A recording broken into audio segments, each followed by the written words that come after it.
Bonjour tout le monde, bienvenue dans notre traditionnel Morning Data. On est ravis de vous accueillir. Je suis accompagnée de Margarita Slatlova, qui dirige toute l'équipe Activation et Data de Weborama, et de Fabrice, qui nous a rejoint récemment, comme vous l'avez peut-être vu dans la bonne presse, en tant que directeur général adjoint, pour nous accompagner sur tous nos développements, notamment en IMIA. Alors, vous êtes déjà très nombreux connectés. Merci beaucoup. Et peut-être une petite minute, attraper un petit café, un petit verre d'eau, et on va démarrer tout de suite. Je vous donne quelques indications à nouveau sur l'utilisation de l'outil.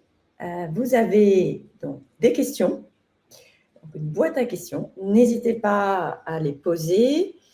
Je vais modérer le Morning Data.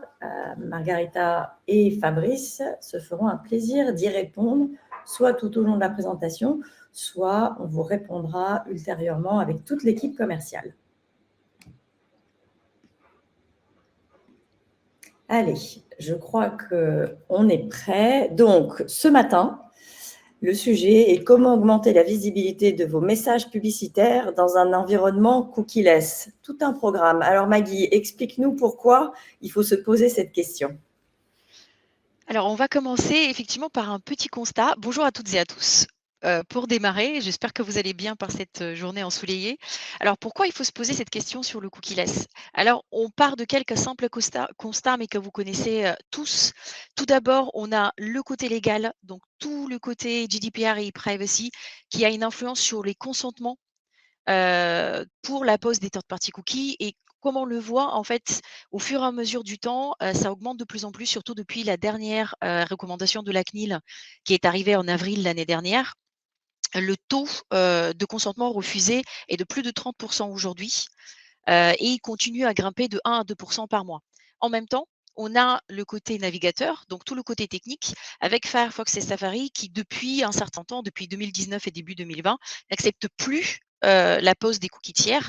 Et ensemble, ils représentent plus de 25% du trafic Internet. Donc au final, on se retrouve avec quasiment 50% de trafic qui n'a plus d'identifiant, ni un consentement, ni un cookie. Et donc, on n'a plus la possibilité d'identifier individuellement les internautes qui se trouvent derrière leur navigateur.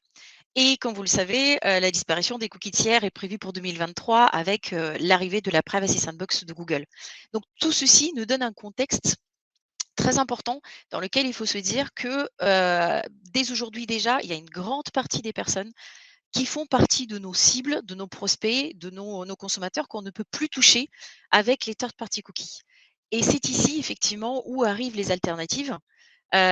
Une parmi les alternatives, celle qui nous propose la capacité d'avoir le reach le plus important, c'est effectivement le ciblage contextuel sémantique qui nous permet non seulement de trouver les audiences qui nous intéressent, mais également aussi de les activer et pouvoir les toucher avec des campagnes publicitaires. Donc, pour vous donner le contexte de tout ceci, aujourd'hui, on va vous parler, on va remettre juste le ciblage contextuel avec quelques mots pour les personnes qui connaissent un petit peu moins. Et on va surtout vous parler de cas concrets, de cas que nous avons réalisés avec nos clients et qui donnent justement les capacités que le ciblage contextuel peut vous fournir dans le futur quand il n'y aura plus de third-party cookies. On vous parlera aussi de la créativité parce que la data sert à cibler, mais il y a aussi la créativité qui peut aider dans ce monde cookie-less de manière à pouvoir associer effectivement de nouveaux KPI, associer une nouvelle manière de parler aux consommateurs à la data et ensemble faire un ciblage et une activation très précis et très performant. Donc, je vous propose de commencer par le ciblage contextuel sémantique. Les gros avantages du ciblage contextuel sémantique sont surtout le fait que nous avons de la précision, ce qui est très important quand on cible et quand on recherche un certain nombre de consommateurs à toucher, mais également aussi, on a de la performance.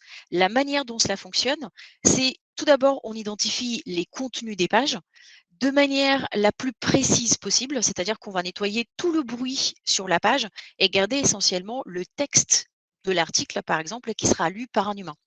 À partir de ce moment-là, il y a des algorithmes d'intelligence artificielle qui rentrent en jeu et qui sont capables de comprendre ce texte à la manière d'un humain. Et en fait, de ne pas s'intéresser aux mots-clés qu'on va trouver dans ce texte ou aux mots qui sont les plus fréquents, ce qui est le cas quand on travaille en ciblage contextuel par mots-clés, ce que vous connaissez déjà. Avec la sémantique, on va plutôt s'attacher à la relation entre les mots. Comment les mots interagissent entre eux et comment cette interaction crée du contexte et du sens pour un humain. Et à partir de cette analyse-là, l'intelligence artificielle est capable de créer ce qu'on appelle des taxonomies, en tout cas classifier les textes dans des catégories, appuyées bien sûr sur la taxonomie IAB, les grosses catégories que vous connaissez déjà. Et en même temps, elle nous donne une capacité de construire des segments sur mesure à la volée en fonction des besoins que nous avons. Donc, ceci nous donne effectivement plusieurs avantages dans le cadre aujourd'hui complexe et en mutation. Premièrement, on respecte le GDPR et l'e-privacy, puisqu'il n'y a pas d'utilisation de données personnelles, il n'y a pas de pose de cookies ou d'identifiants, quel qu'il soit-il, et on n'a pas besoin de consentement. Puisqu'on n'a pas ce traitement de données personnelles, on n'effectue pas un traitement sur la machine de l'utilisateur, donc on ne pose rien dans son navigateur. Donc on respecte l'e-privacy et le GDPR et on est dans un univers cookie-less, ID-less et consentless. Donc c'est effectivement une des alternatives importantes que l'on peut proposer aujourd'hui aux third-party cookies, avec un avantage non négligeable qui est son reach. Le fait de s'affranchir justement des cookies, des identifiants, des données personnelles, nous donne la capacité de toucher tous les internautes disponibles, même ceux que l'on ne connaissait pas au préalable parce qu'on n'avait pas un cookie tiers pour les identifier. Et c'est aussi une opportunité de travailler sur la totalité du tunnel de conversion, puisque avec la sémantique, on a la capacité de faire et de branding et de la performance et toute la chaîne complète de relations avec nos consommateurs. Et un dernier avantage, mais non négligeable, qui est la partie brand safety. Le fait de pouvoir se prémunir et de ne pas être diffusé dans des contextes qui peuvent nuire à la marque, qui sont illégaux et illicites, bien sûr, mais de rajouter aussi avec la sémantique une couche supplémentaire de brand suitability et de se dire, moi, ma marque, il y a des contextes qui sont tout à fait légitimes, tout à fait légaux, mais ça porte préjudice à ma marque, ça porte préjudice à mon image sur le marché et auprès de mes consommateurs. Donc, je ne veux pas être présent auprès d'un certain nombre de contextes. Donc aujourd'hui, on le sait très bien, on a bien sûr tout le contexte Ukraine, Russie, et cetera.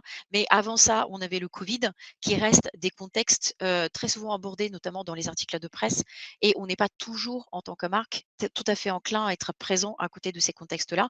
Mais ça peut être aussi gérer sa concurrence. Je ne veux pas être présent sur la même page que mes concurrents ou je ne veux pas être présent sur des pages qui ont un sujet particulier qui porte préjudice à ma marque. Et en fait, Weborama, dans tout ceci, en fait, fait du ciblage, fait du sémantique, donc de l'analyse sémantique depuis plus de 10 ans déjà. On est vraiment parmi les pionniers dans ce domaine et aujourd'hui, nous avons une base de données sémantique qui représente plus de 200 millions de pages squarées avec cette méthodologie dont je vous ai parlé tout à l'heure. Et dans cette base de données, on va trouver plusieurs particularités. D'un côté, des datas de différentes typologies, donc des centres d'intérêt, des intentions d'achat, des moments de vie, de manière à pouvoir s'adapter au comportement des utilisateurs. Et on va en même temps avoir des scorings qui identifient est-ce que le contexte qui nous intéresse est secondaire au principal dans une page. Typiquement, on parle de l'automobile. Si dans la page qui nous en fait, dans une page en particulier, on parle d'automobile en général, comment acheter, mais également comment louer, comment l'entretenir, etc. Le sujet achat automobile ou achat voiture sera un sujet secondaire. Et donc, ce type typiquement de texte est très intéressant pour faire du branding, pour faire de la génération de trafic. Si par contre le sujet principal est l'achat de voiture, comment choisir, donner des best practices, etc. Là, on va avoir un sujet principal. On va avoir beaucoup plus d'engagement de la part de l'internaute qui est en train de lire ce texte et donc on va pouvoir aller plus sur de la performance, sur de la vente ou du lead. Et dans cette base de données Weborama, en fait, on va avoir une capacité très importante à créer des segments. Donc d'un côté, on va avoir plus de 300 segments génériques qui sont liés à la taxonomie IAB, dans lesquels on va retrouver bien sûr automobile, beauté, mode, immobilier, télécom, etc. On va avoir une capacité complètement illimitée de créer des segments custom en fonction des besoins. et des briefs des différentes campagnes, on va avoir des segments appelés événementiels qui sont vraiment liés à tout le marronnier tout au long de l'année et à tous les événements. Ce sera la fête des mères, les soldes, mais également aussi Roland-Garros, le Tour de France, la coupe du monde. On va également retrouver des moments de vie. Nous avons une équipe de data scientists qui a travaillé sur ce qu'on appelle les moments de vie. C'est-à-dire, on a 17 grandes catégories dans lesquelles on va retrouver bien sûr, la naissance d'un enfant, le déménagement, le mariage, qui ont été décortiqués afin d'identifier exactement le moment dans lequel se trouve une personne. Donc quand on déménage, on n'est pas tous dans la même étape de notre déménagement. Donc typiquement, une personne peut être en train de chercher son nouvel appartement, une autre peut être en train de chercher des cartons ou des déménageurs. Une autre peut être en train de chercher ses contrats, électricité ou internet et en fait, nous avons décortiqué justement ces moments-là de manière à s'adresser aux personnes qui font du déménagement avec le bon message par rapport à l'étape de leur déménagement où ils se trouvent.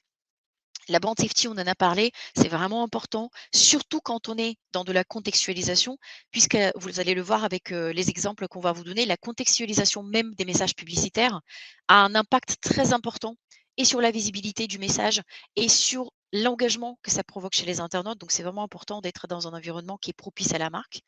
Et également, nous avons ce qu'on appelle des taxonomies sur la consommation responsable, un sujet qui nous intéresse tous et qui intéresse surtout nos consommateurs, dans lequel vous allez retrouver tous les moments de vie liés à la consommation responsable. Donc notamment la responsabilité sociétale, on va retrouver, les mobilités urbaines, on va retrouver, tout ce qui concerne, le consommation zéro déchet et cetera. Donc tout ceci, en fait, sont qu'une partie, mais ça vous donne une petite idée des capacités que le contextuel peut fournir en termes de ciblage. Alors, pour illustrer tout ça, je vous propose de voir quelques cas, des cas de différentes typologies et du branding et de la performance et voir en fait en état, ce que la data contextuelle peut produire derrière comme résultat. On a l'avantage aujourd'hui d'avoir encore des cookies tiers et de pouvoir faire la comparaison en fait, de manière stricte entre une campagne qui sera en 100 cookies et une campagne qui sera en 100 contextuelle. De mettre les 2 en parallèle de manière très stricte, c'est-à-dire de faire une campagne avec les mêmes budgets, avec les mêmes durées, avec exactement la même paramétrage des 2 côtés. La seule chose qui changera, c'est les segments, d'un côté cookie et de l'autre côté contextuel et de faire cet AB test strict et de voir les résultats. Et les cas que je vais vous présenter, sont justement basés sur ce type, d'AB test, différentes typologies de produits, différentes industries, avec différents objectifs, mais néanmoins, on a des points communs qui nous montrent les capacités du contextuel au global à délivrer d'un côté du reach et de l'autre côté de la performance, peu importe si la performance est une performance branding ou une performance à plutôt fin du tunnel. Donc là, avec cette campagne-là, on est sur la promotion d'un produit qui est très peu connu en France, un produit de SCT qui est un papier toilette humide qui est très, très utilisé dans nos pays voisins, mais qui en France n'est pas connu. Et donc l'objectif, c'était de faire connaître par le grand public, ce produit-là, avec un travail sur des personas qui étaient, somme toute logiques, sur le fait de consommer du papier toilette ou de consommer les produits des concurrents ou d'être, dans une situation qui exige de l'hygiène ou du soin de la peau. Et donc à partir effectivement de ces personas, nous les avons traduits en data cookie et en data contextuelle.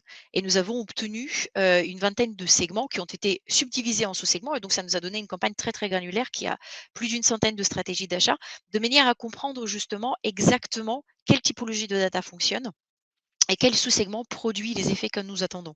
Donc, ce que l'on constate avec cette campagne-là, c'est que la campagne contextuelle sur les KPI principaux, qui sont le taux de complétion et le taux de visibilité, est aussi bonne que, le cookie ou voire meilleur puisque comme vous pouvez le voir sur le taux de visibilité, on est un petit peu au-dessus. Le grand enseignement, c'est si vous regardez un tout petit peu plus bas, ce sont les répétitions. Avec le contextuel, on n'identifie pas les individus, donc on ne les connaît pas, on ne peut pas les cibler individuellement. Donc en fait, la répétition est compliquée à gérer puisqu'on n'a plus cet identifiant cookie. Donc en fait, ce qu'on fait sur ce type de campagne-là, on laisse la répétition naturelle des campagnes. Donc on est bien sûr sur des campagnes sur lesquelles il n'y a pas de retargeting pour cette raison-là. Et donc en fait, ce qu'on constate, c'est que la répétition naturelle produite par les campagnes contextuelles est bien moindre, en général entre 40 et 60 moins que celle par les campagnes cookies. Donc, on obtient des résultats aussi bons, voire meilleurs en contextuel, avec beaucoup moins de répétitions et beaucoup moins de pression publicitaire auprès des internautes. Et bien sûr, ici, en fait, on avait notre annonceur qui souhaitait mesurer aussi l'engagement au travers du CPC, malgré le fait qu'on était effectivement sur de la vidéo. C'était un indicateur à suivre pour savoir est-ce que la vidéo avait de l'effet, est-ce qu'il y avait une différence justement, est-ce que la contextualisation créait plus d'engagement? Et c'est effectivement le cas, puisqu'on peut le voir ici. On est sur un CPC bien moins important sur le contextuel. Le grand enseignement de cette campagne-là, c'est qu'avec la campagne contextuelle, on a obtenu de très bons résultats, on a eu moins de pression publicitaire et on a eu 2 fois plus d'internautes uniques touchés avec exactement le même budget. Et on peut retrouver ce type d'enseignement effectivement sur les autres campagnes. Ici, on est plutôt sur un produit, petite enfance et donc jeunes parents qui est Galia de Danone, dans lequel on est aussi sur une campagne de branding, mais plutôt dans une optique de mesure de l'influence sur la marque. Au-delà effectivement du taux de complétion de la vidéo, de la visibilité au global, ce que l'on a mesuré et des coûts bien sûr par vidéo vue, on a mesuré surtout, est-ce que le contextuel a une influence sur l'image de marque? Est-ce qu'il permet justement d'arriver à augmenter cette image de marque ou avoir un effet positif? Et donc ce qu'on a constaté, c'est que 7 sur 10 personnes qui sont exposées à cette campagne contextuelle se la rappellent, versus en général entre 4 et 5 en moyenne pour les campagnes cookies. Et on a aussi constaté qu'au global, la campagne a une influence très importante sur l'image de marque. Donc on a globalement 5 points de plus de brand lift score comparé à d'autres marques de la même typologie avec cette même typologie de campagne. Donc, et ce qu'on constate également aussi, effectivement, c'est, comme vous pouvez le voir, la répétition reste quand même beaucoup moins importante. Donc, on obtient de meilleurs résultats avec moins de répétitions et avec un très, très bon engagement. La dernière campagne dont je voudrais vous parler, c'est passer complètement de l'autre côté, c'est de la performance pure, ici, pure acquisition, dans laquelle effectivement, on a d'un côté le contextuel et de l'autre côté le cookie. Là, je vous présente les résultats, de cette campagne au bout d'1 an de travail, un peu plus d'1 an effectivement d'activation. Et aujourd'hui, on est sur 80 des budgets acquisition qui passent sur le ciblage contextuel, puisque le coût au lead est bien meilleur que celui du cookie, au fur et à mesure des optimisations. Mais dès le lancement de la campagne, au bout de 2 mois, on avait déjà les coûts entre les 2 qui étaient quasi équivalents, un légèrement supérieur de quelques centimes en contextuel, mais très vite, en fait, on a eu l'effet inverse et le coût a commencé à descendre de manière très importante et ça nous a permis justement de pouvoir basculer les budgets et d'allouer plus de budget sur le contextuel et de gagner effectivement et en performance, mais également aussi un engagement au niveau des consommateurs. C'est une des campagnes sur lesquelles on surveille énormément le reach unique, mais c'est le cas sur quasiment toutes les campagnes. Et ce que l'on constate, c'est que le reach unique avec le contextuel va varier entre 70 et 85. Là, avec le cookie, en général, on est entre 50 et 65. Et en général, on plafonne à ces niveaux-là, puisqu'au bout d'un moment, on est dans un pool de cookies que l'on connaît et on ne peut pas aller au-delà. Donc si on veut, augmenter les performances, on est obligé d'augmenter la pression publicitaire pour aller beaucoup plus loin, ce qui n'est pas le cas du contextuel puisqu'on a beaucoup plus de reach, donc on peut garder une pression publicitaire bien moindre pour obtenir de meilleurs résultats. Et en fait, pour faire justement un résumé rapide de tout ceci, la data contextuelle est effectivement très précieuse dans notre monde en mutation, puisqu'elle nous permet, grâce à cette analyse sémantique, de travailler en campagne 100% basée sur de la data. Et en fait, de retrouver notre agilité que l'on a construit tous ensemble pendant des années sur le marché, celle de faire des campagnes qui ne sont pas adressées à la France entière ou au monde entier, mais qui sont adressées à des cibles qui ont une appétence particulière. Donc, on a la capacité aussi, avec le ciblage contextuel, de faire des insights, de comprendre sa cible. Et quand on crée les segments contextuels, grâce à un moteur de recommandation dont Weborama dispose, on peut découvrir aussi tout l'univers sémantique qui est autour du sujet qui nous intéresse et en fait aller beaucoup plus loin dans la création des segments, être beaucoup plus précis, beaucoup plus exhaustif. Et Maggie, effectivement, on a une question. pardon. Il faudra juste qu'on pense à revenir dessus. Donc, je veux juste qu'on avance parce qu'il est déjà 9h22. Je n'ai Le presque cas, terminé et avec plaisir pour répondre à la question, mais je peux répondre tout de suite. Oui, le cas numéro 1, donc d'AB Oui, test sur la campagne cookie, n'a pas de capping paramétré. Donc, je crois qu'on l'a expliqué, Christophe, mais on peut en reparler. Peut-être être juste focus sur ce point-là, Maggie, si tu veux bien oui, réexpliquer bien ce sûr. sujet. Effectivement, aucune des deux campagnes n'a de capping, ni la campagne cookie, ni la campagne contextuelle. On a laissé le capping naturel des deux côtés pour être toutes choses égales par ailleurs et être ISO exactement dans les paramétrages. Est-ce que ça répond j'espère que ça répond à Oui, ta oui, je question, pense que Christophe. ça répond à la question. Je pense que c'est important de le préciser quand on fait de l'A/B testing. On fait en sorte que ça soit vraiment comparable, puisque dans un monde sans cookies, on ne peut pas caper. La seule chose qui est différente, pour que vous compreniez bien tous et qu'on soit transparent, c'est que si on veut des résultats sur la campagne cookieless, on est obligé de mesurer avec du cookie derrière, mais on ne l'utilise absolument pas pour programmer la campagne. Ni pour le ciblage, ni d'ailleurs pour le fait de toucher les internautes. Et effectivement, on a encore cette chance d'avoir les third party cookies pour mesurer, de manière à avoir effectivement la même mesure des deux côtés. Puisque ça, c'est aussi important en fait dans les A/B tests. Il faut avoir la même manière de mesurer, de manière à ce que les résultats aient du sens au final. Et effectivement, on fait en sorte que tout soit toutes choses égales par ailleurs.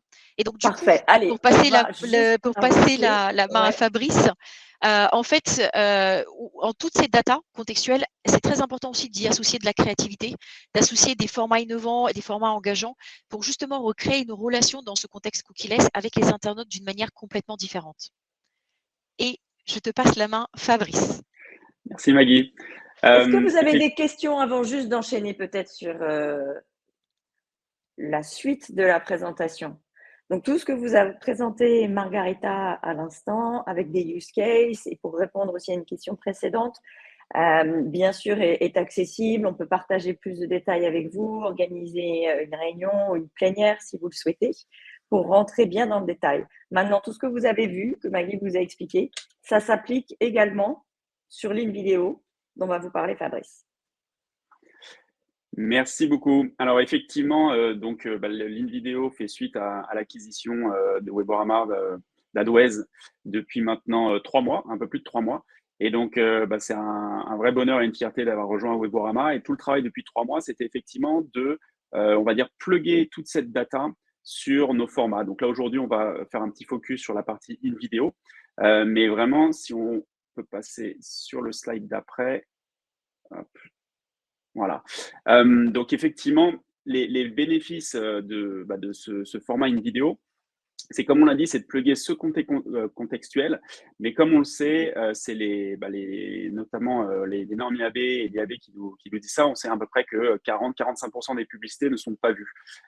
Et donc, en fait, on a beau faire soit du cookie, du contextuel, n'importe quelle campagne, si on n'a pas de visibilité, ça ne sert à rien. Et donc, c'était vraiment de plugger toute cette data contextuelle, donc cette analyse sémantique, et de pouvoir l'afficher et d'être sûr qu'elle soit visible. Et c'est tout l'intérêt en fait et le bénéfice de ces formats in vidéo, c'est qu'on s'applique en fait des normes assez fortes en fait nous en interne pour être sûr que au moment où on va pousser notre format in vidéo, on est sur un inventaire avec une audience captive et sur un inventaire visible. Parce qu'encore une fois, s'il n'y a pas de visibilité, on a beau mettre toute la data ou l'intelligence que l'on veut, ça ne fonctionne pas.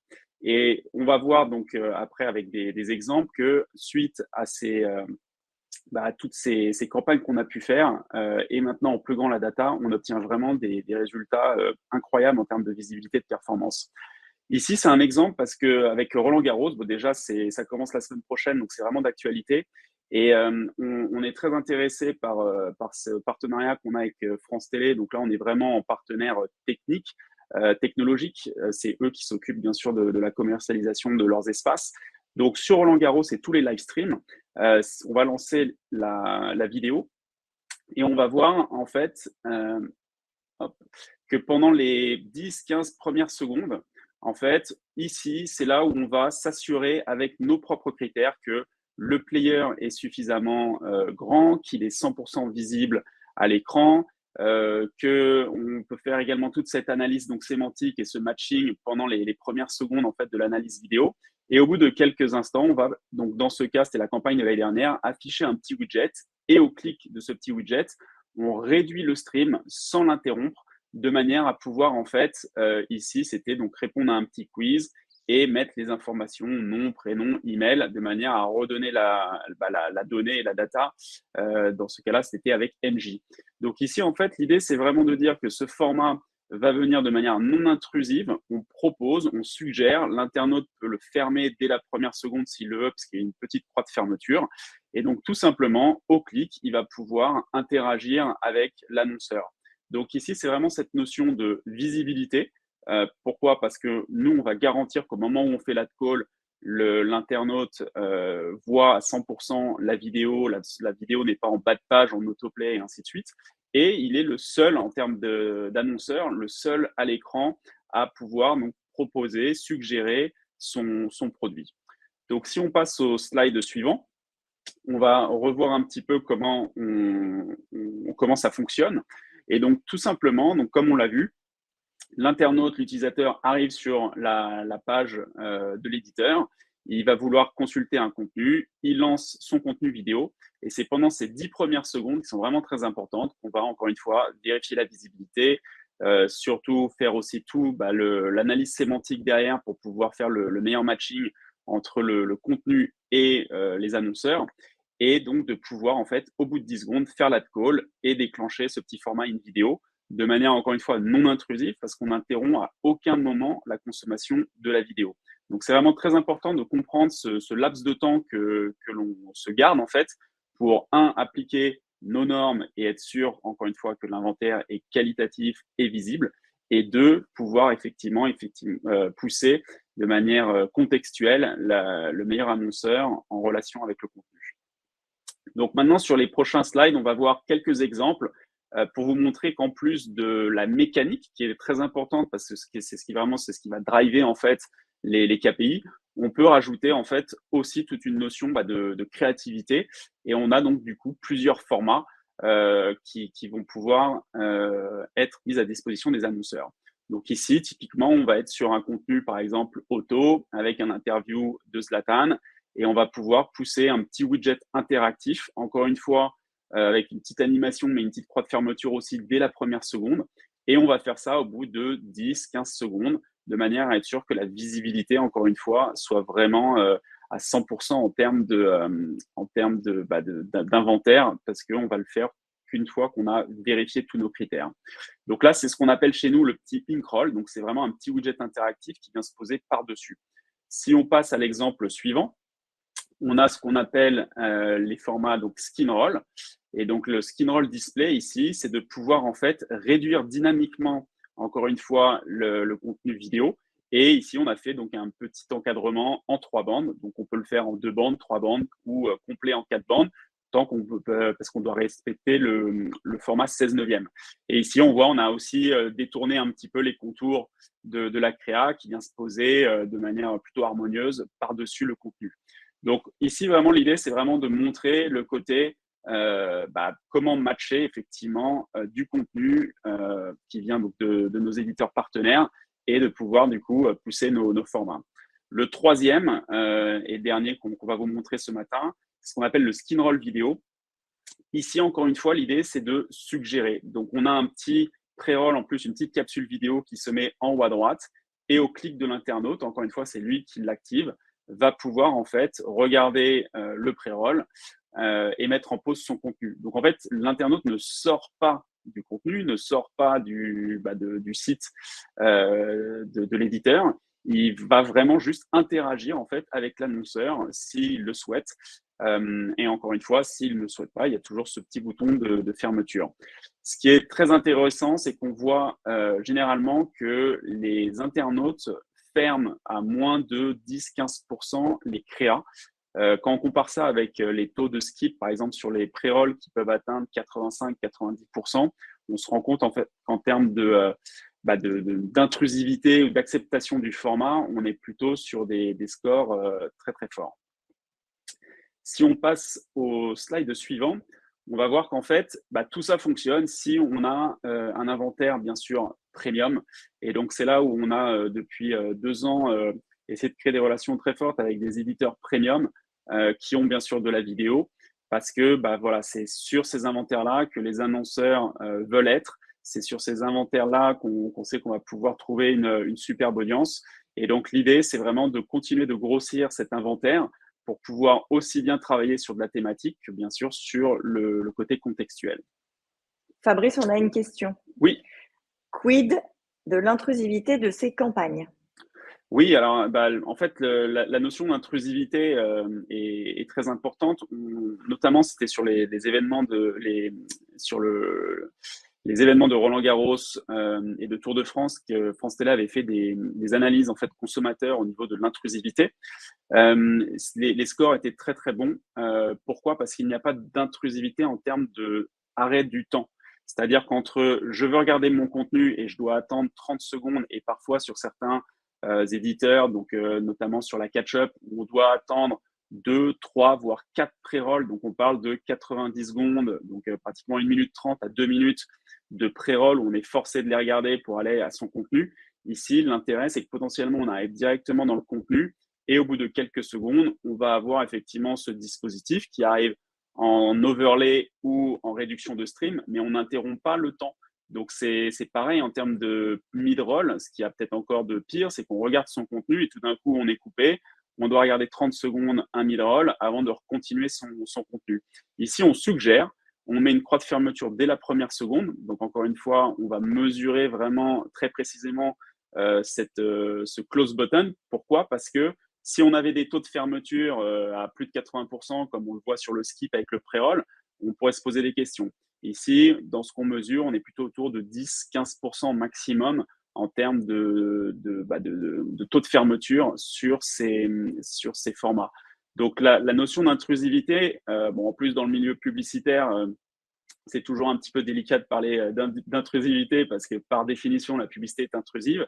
Mais encore une fois, ici, on suggère, on propose, si l'internaute ne veut pas, il peut fermer et pour autant, il n'est pas interrompu dans sa consommation de sa vidéo. Donc, on a vraiment en termes de KPI et de ressenti des très bons retours de la part des internautes sur ces formats.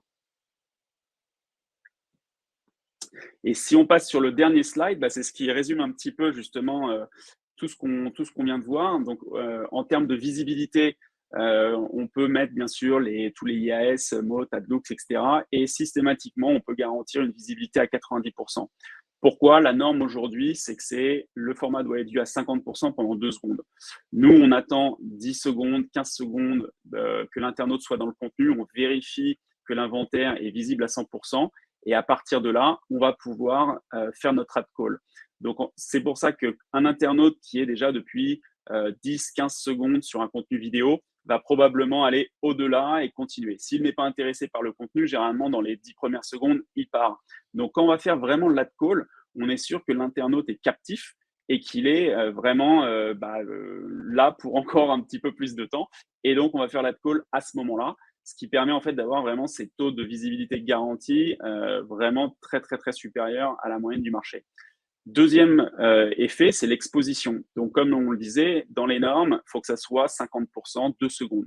Ici, on est sur des temps d'exposition qui dépassent généralement les 15 secondes. Ce qui veut dire que votre marque est vraiment présente pendant 15 secondes visuellement pour un internaute. Donc, c'est vraiment très, très important parce que cette visibilité et cette exposition vont faire que mécaniquement, les taux de clics vont être supérieurs. Pourquoi? Parce que tout simplement, la publicité est visible. Donc, ça paraît un petit peu, on va dire, basique de dire ça, mais une publicité qui est visible longtemps va générer plus de taux de clic. Et en plus, maintenant qu'on injecte toute cette partie depuis les 3 mois où on est en train de faire toutes ces intégrations, où on met vraiment toute cette analyse contextuelle pour générer vraiment de la data, vraiment, c'est d'associer donc cette visibilité, le temps d'exposition, la data pour générer le plus de taux de clic possible. Dernière chose, on a parlé effectivement donc des taux de fermeture, mais ce qui est très, très, très important, c'est que tous ces formats sont maintenant activables en programmatique. Donc, c'était un très gros effort qu'on a fait sur les 2 dernières années de rendre vraiment ces formats accessibles en programmatique. Pourquoi c'était un gros effort? Parce qu'il faut être intégré avec l'ensemble des players du marché. Donc, il y a tout cet aspect en fait de savoir interagir avec les players du marché. Et c'est surtout un format qui, il y a encore 2-3 ans, n'était pas du tout normé ou qui n'était pas vraiment présent, surtout dans les normes IAB. Et donc, tout ça est normé, tout ça est accessible en programmatique. Et donc, c'est vraiment un format qui permet, pour résumer, de vous garantir une visibilité, une exposition et donc, du coup, des performances bien plus élevées, d'autant plus que maintenant, on rajoute toute la data contextuelle. Merci beaucoup. Questions? Alors, je vais juste faire un petit récap de ce qu'on s'est dit ce matin. On s'est dit ce matin que, vous le savez tous, on a un challenge devant nous qui est comment continuer à faire du ciblage publicitaire dans un monde où il n'y aura plus de cookies, mais quelque part, comment on le fait tout de suite maintenant dans un monde où on ne peut plus cibler les internautes de Firefox Safari et qu'on a des taux de consentement importants. Eh bien, la réponse est assez simple. Et la bonne nouvelle, c'est que ça marche puisque vous avez vu des use cases. Donc, on peut utiliser de la data contextuelle, on a de l'analyse sémantique, on a de l'activation data-driven, on utilise tout ce qui provient des data and insights, on peut faire du lookalike et on garantit la brand safety. En plus de ça, la créativité est toujours au rendez-vous avec un réseau de publishers premium, des formats innovants, engageants, non intrusifs, alors peut-être plus intrusif parce que ça reste un format qui vient, enfin ça reste un format publicitaire, comme le disait Fabrice, qui vient quelque part, on va dire, animer une vidéo que l'internaute est en train de regarder et surtout, on garantit des formats très visibles. Je voudrais juste rajouter un point, parce qu'on a eu le cas hier dans une conversation avec un éditeur qui était en Espagne, où il y a le taux en fait de Firefox Safari, qui est une moyenne de 25%, mais en fonction de votre audience ou de vos consommateurs, ce taux peut être considérablement beaucoup plus élevé. Et là, c'était effectivement avec un éditeur qui est plutôt sur toute la partie finance, économie, et il nous disait que son audience est à 75-80% venant de Safari, parce qu'on sait que généralement, c'est une audience qui est plutôt sur iPhone, Mac et ainsi de suite. Et donc, du coup, ces taux, en fait, sur Firefox, Safari ou du consentement encore une fois, sont des moyennes. Mais par rapport à vos cibles consommateurs ou votre audience en tant qu'éditeur, de bien regarder ces pourcentages parce que ça peut vraiment être très, très, très impactant. Bien sûr dans les mois à venir, mais dès aujourd'hui, parce qu'on sait qu'avec Firefox et Safari, on a plus accès à cette data. Alors, on a une question. Diffusez-vous sur des cadres de diffusion fermés? Pouvons-nous sélectionner les sites? Je vais y répondre de façon très générale. On priorise tout ce qui est programmatique. C'est vraiment notre approche. L'automatisation et surtout essayer de faire travailler le plus possible les algorithmes. Maintenant, si vous avez une sélection de sites qui est imposée, on peut travailler bien sûr ensemble pour réfléchir à cette sélection de sites et faire en sorte qu'on ait suffisamment d'audience pertinente. On travaille en contextuel. Donc, c'est vraiment important de changer de paradigme. Je sais que c'est super difficile, mais l'idée, c'est changer de paradigme. C'est-à-dire qu'on n'est plus dans et il va falloir faire évoluer aussi les mentalités de tout le marché. On n'est plus dans je cible un site parce qu'il a une audience qui me rassure ou il a un environnement publicitaire qui me rassure.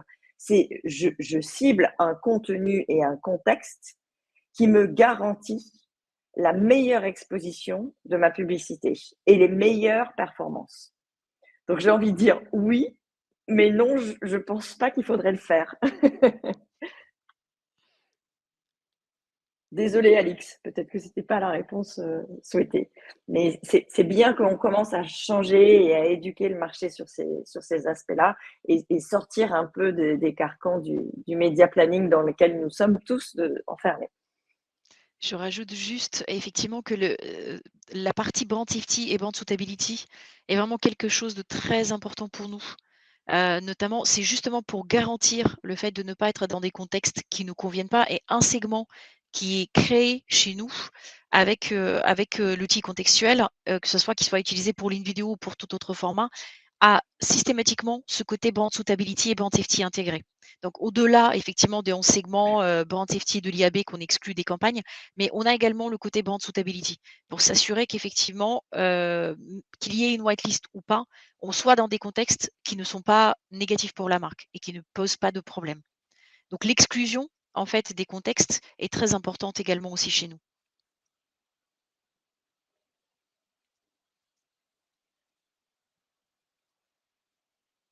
Alors, je vois Christelle qui est en train de taper une question. Attendons juste quelques instants.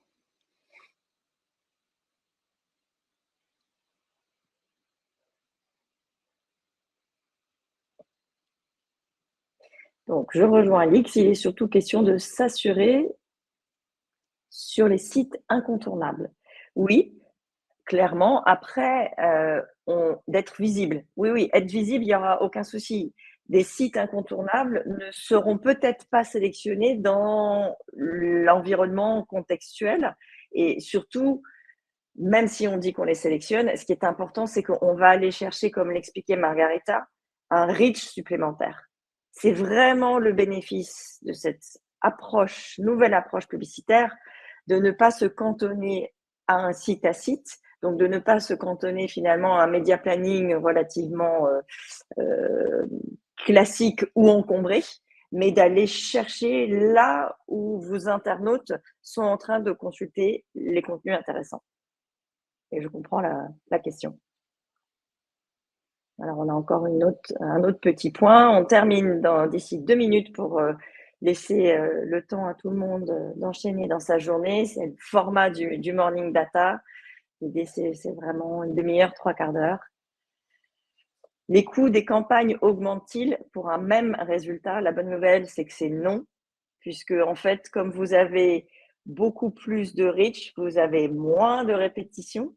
Et donc, vous avez également la possibilité finalement de toucher une audience avec un budget qui est optimisé. Donc, à la fois, vous avez une courbe d'accumulation de contacts qui est plus forte et en même temps, quels que soient les KPI que vous avez, nous, on l'a beaucoup mesuré, bien sûr, sur du CPC et du CPM, mais pas que. On constate que les coûts ne sont pas plus élevés. Et c'est un peu les 3 cas qu'on vous a montrés où on a essayé d'être le plus transparent possible sur les prix. Comme on dit, essayer, c'est l'adopter. Quelque chose comme ça. C'est ça. Donc, merci infiniment à Margarita et Fabrice pour vos éclairages. Merci à tous. Vous étiez très nombreux ce matin et nombreuses pour votre participation. Nous sommes à votre disposition. Vous savez où nous trouver. Le replay va être accessible. Et on vous souhaite une excellente journée. On vous dit à très bientôt pour le prochain Morning Data. Très bonne journée. Bonne journée à toutes et à Merci, tous. au revoir. Au revoir.